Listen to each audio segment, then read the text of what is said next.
पवन सिंह जी आ गए हैं, देखिए। और ये इनकी माता जी।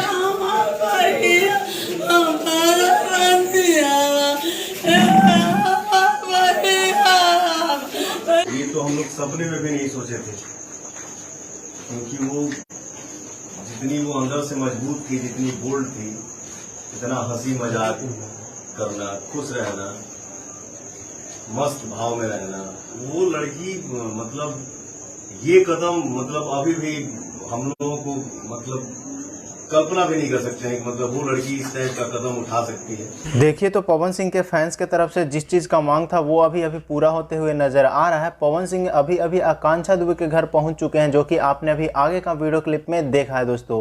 जी हाँ दोस्तों, पवन सिंह अभी अभी तुरंत पहुंचे हैं आकांक्षा दुबे की मां से मिलने और बहुत सारा विचार विमर्श किया। तो सारा कुछ मैं आपको इस वीडियो के अंदर बताऊंगा, तो आप लोग वीडियो को पूरा देखिएगा। उससे पहले अगर आप चैनल पर पहली बार आए हो तो चैनल को सब्सक्राइब कर लेना। वीडियो अच्छा लगता है तो वीडियो को लाइक करके शेयर भी जरूर से कर दीजिएगा। तो देखो यार, पवन सिंह अभी अभी आकांक्षा दुबे की मां से मिलने आए थे और उन्होंने बोला कि आकांक्षा दुबे एक हंसती खेलती हुई लड़की थी और ऐसा कदम उठा सकती है मुझे नहीं उम्मीद हो रहा है और अभी तक विश्वास भी नहीं हो रहा कि वो हम सब के बीच में अब नहीं रही।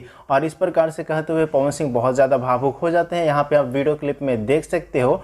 और पवन सिंह ने यह भी कहा कि जो भी मेरे तरफ से सपोर्ट, हर तरफ से मैं आप सभी को सपोर्ट करने की कोशिश करूंगा। और फाइनेंशियली सपोर्ट भी पवन सिंह ने किया है और पवन सिंह ने यूपी सरकार से मांग भी की है कि इस केस में सीबीआई जांच होना चाहिए। तो दोस्तों बस यही अपडेट था, तो मैंने सोचा आप सभी के बीच में शेयर कर दूं। जैसे ही और भी कुछ अपडेट आएगा तो मैं आप सभी को सबसे पहले इस चैनल के माध्यम से दिखाने की कोशिश करूंगा। तो तब तक के लिए वीडियो को लाइक करके शेयर कीजिएगा ताकि पवन सिंह के तमाम फैंस के पास ये वीडियो पहुंच जाए। तो दोस्तों बस आज की इस वीडियो में इतना ही, मिलते हैं किसी नए वीडियो के साथ में। धन्यवाद दोस्तों।